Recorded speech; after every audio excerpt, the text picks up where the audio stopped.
Kestiukko tässä moi.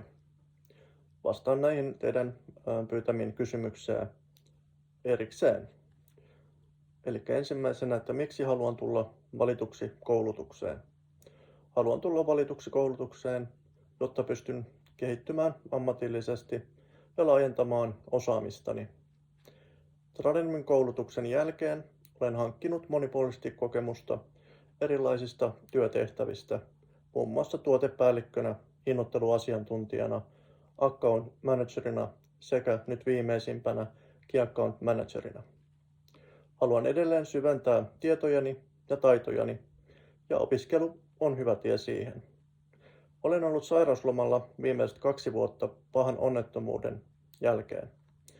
Opiskelu auttaa minua myös työelämään palaamisessa. Yhtenä tulevaisuuden vaihtoehtonani on myös oman yrityksen perustaminen. Tämä koulutus hyödyttäisi myös siinä. Ja mitä odotan opinnoilta? Tradenomikoulutuksessani tein syventämät opinnot johtamisesta ja viestinnästä. Joten odotan opinnoiltani johtamisen osaamisen syventämistä sekä liiketoimintaosaamisen oppimista.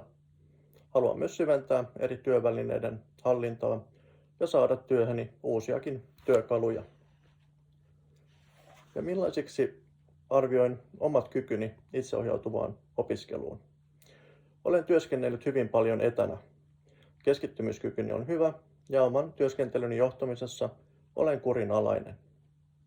Olen varma, että kykyni ovat erinomaiset myös itseohjautuvaan opiskeluun ja se myös motivoi minua paljon.